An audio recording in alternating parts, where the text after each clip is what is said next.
Y como siempre, Esther, en este canal los protagonistas son también nuestros alumnos. Exactamente, y en este próximo documento audiovisual que vais a ver, han hablado con las diferentes fuentes de la noticia, con aquellos periodistas que contaron esa información en tiempo real. Es un homenaje a la radio y en especial a la cadena SER.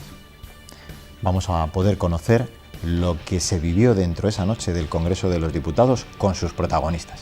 ¡Quieto todo el mundo!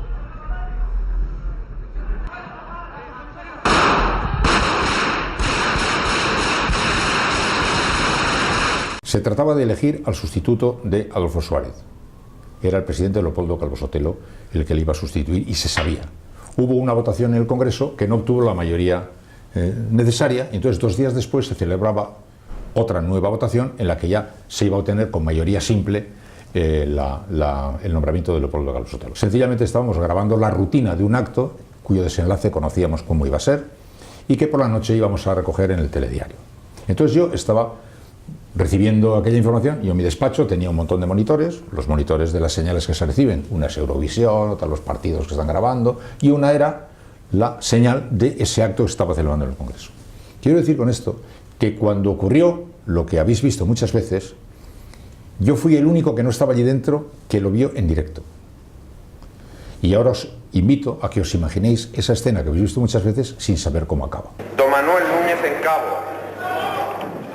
Sí, algo en estos momentos Hay un disparo. se ha oído un golpe muy fuerte en la cámara.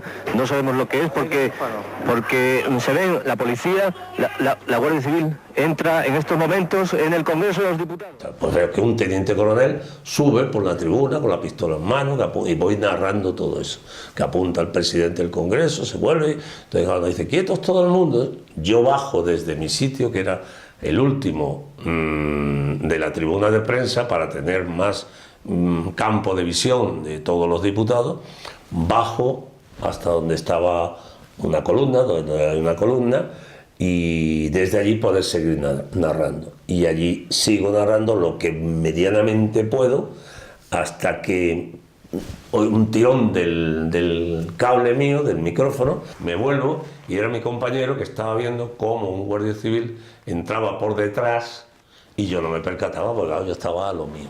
Y entonces tiró del cable para que yo me quedase sin micrófono. Cuando me vuelvo, veo a un guardia civil que me está apuntando y que le dice al cámara: no intentes, está grabado, no intentes tocar la cámara que te mato.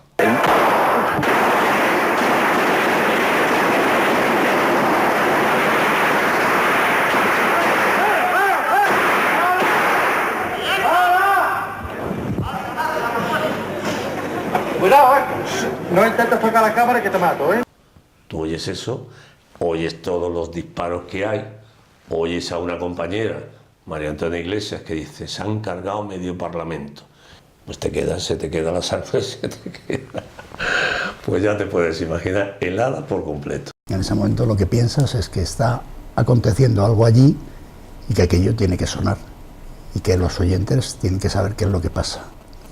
Entonces realmente no te da tiempo a pensar si te estás jugando la vida, si hay peligro, si no lo hay. Entonces cuando vi que había tiros, cerré la puerta otra vez y me fui a la cabina. Esa cabina que teníamos, yo llevaba una bolsa de deportes donde normalmente transportábamos los equipos, y lo que hice era un equipo de pilas muy pequeño, no era como una consola de este tipo, o sea, era muy simple, ¿no? Lo metí en una bolsa de deportes y lo que hice fue un magnetofón Nagra que utilizábamos para reportajes, lo pasé a otra cabina y lo encendí y puse un pie de micrófono para que pareciese que aquello es donde estábamos trabajando.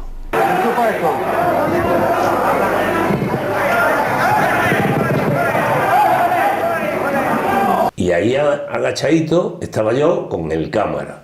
Ya te puedes imaginar la situación que estaba. Yo estaba en cuclillas, con las manos en alto, como los diputados y mis compañeros que estaban en la tribuna de prensa, pues con las manos en el asiento de delante.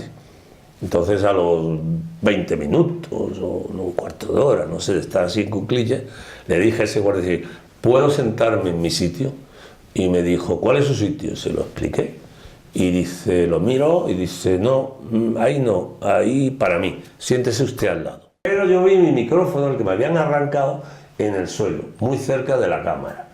Y como él se movía y a veces desaparecía, iba andando así mientras estábamos, pero yo dije, si este micro yo lo voy quitando de ahí, que además lo hubiese quitado de todas formas, y lo meto debajo de mi asiento, este micro puede recoger todo lo que está sucediendo aquí.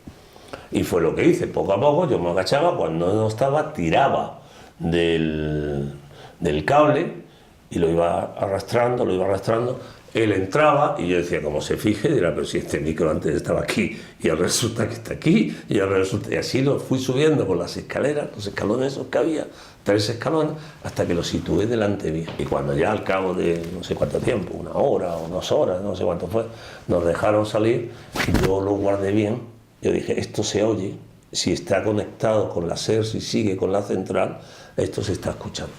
Y entonces mi preocupación era saber que el sonido estaba llegando. No había teléfonos, a pesar de que estábamos en cabinas de teléfono, no había teléfono. Había un magneto, que es un teléfono de campaña que giras y con una dinamo pues llegaba el sonido a la radio. Entonces desde la radio, ¿qué pasa? ¿Qué pasa? Yo le decía, dime si te llega el sonido. Que sí, pero ¿qué está pasando? Que me dejes en paz, dime, ¿te llega el sonido? Sí, pum. El papel de la cadena SER en el 23F es crucial. Fue la única emisora que, después de retransmitir la entrada de Tejero en el Congreso, continuó manteniendo abierta una línea microfónica desde el hemiciclo hasta nuestros estudios, de manera que nosotros podíamos saber durante toda esa noche de angustia qué es lo que estaba pasando dentro y así poder informar a las autoridades que se estaban haciendo cargo del país fuera, y a la vez algunos de los transistores que tenían los propios diputados dentro les enviaban las noticias de lo que estaba pasando fuera. De manera que la SER sirvió un poco de hilo conector entre los de dentro y los de fuera en ambas direcciones. Y eso es muy importante para mantener la calma tanto dentro como fuera. Por la ventana de mi despacho en Prado del Rey veo que llegan los tanques, ¿no?, a tomar Prado del Rey. Pues otra emoción personal bastante interesante también que añadir. Para todos lo fue. Yo, mis secretarias, que tenía 3 secretarias, pues vinieron a despedirse de mí. Como yo fui al despacho del director general, que estaba al lado de despedir, según se acercaban los tanques, porque dábamos por supuesto que ahí acababa un momento importante de nuestra vida. Y es que esos militares en un momento determinado se van, al cabo de 2 horas. Pero no se van diciendo por qué se van. No sabíamos si se iban porque ya se habían aburrido de estar allí, porque habían perdido o porque venía el relevo dentro de 5 minutos. El hecho es que ellos, cuando invadieron Televisión Española, ordenaron que no hubiera información.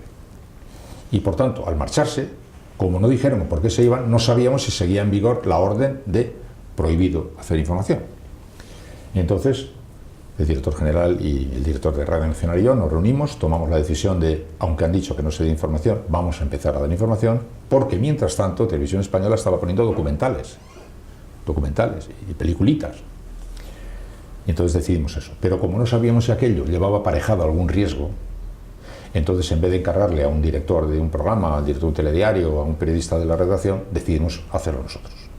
Que el director de Radio Nacional leería él el comunicado en Radio Nacional y que yo lo haría en Televisión Española. Y fue la primera vez que yo salía en pantalla, pues para comunicar que habíamos sido invadidos, que se había marchado, que no sabíamos si podíamos informar o no, habíamos decidido hacerlo y que en ese momento empezábamos ya a informar. Buenas noches de nuevo. A la 1:38 nos llega un teletipo de línea y media que dice así: el general Milán del Bosch ha ordenado que se retiren las fuerzas a su mando estacionadas en la vía pública de Valencia. Hemos de añadir también una noticia que complementa una información anterior. El general Alfonso Armada, segundo jefe de Estado Mayor del Ejército, ha salido hace escasos minutos del interior del Congreso de los Diputados. Y fue esa noche cuando la directiva de la cadena SER se encontró en el despacho del director general con todas aquellas cintas que se habían grabado aquella noche. Y dijeron, estas cintas son históricas, algo habrá que hacer con ellas. Y yo creo que ese fue el germen de que empezara a crearse, no voy a decir un departamento de documentación profesional, que llegó en el 89 cuando yo lo monté, pero sí una fonoteca que empezó ya a conservar lo que se suponía que podía ser importante para el futuro. La lección que a mí me sirvió por encima del uso de aquella experiencia para una eventual circunstancia igual, que no se repetirá, es la confirmación de que cuando solo hay una televisión no es un medio de comunicación como los demás. Yo era periodista, yo nunca había tenido una información como aquella tan gorda y sin embargo decidimos no darla porque estaban en peligro el Congreso y el Gobierno estaban secuestrados, todos, el Gobierno y el Gobierno estaban secuestrados en el Parlamento. Como habían amenazado con disparar si desobedecíamos, no nos atrevimos a dar aquella información por si poníamos en riesgo.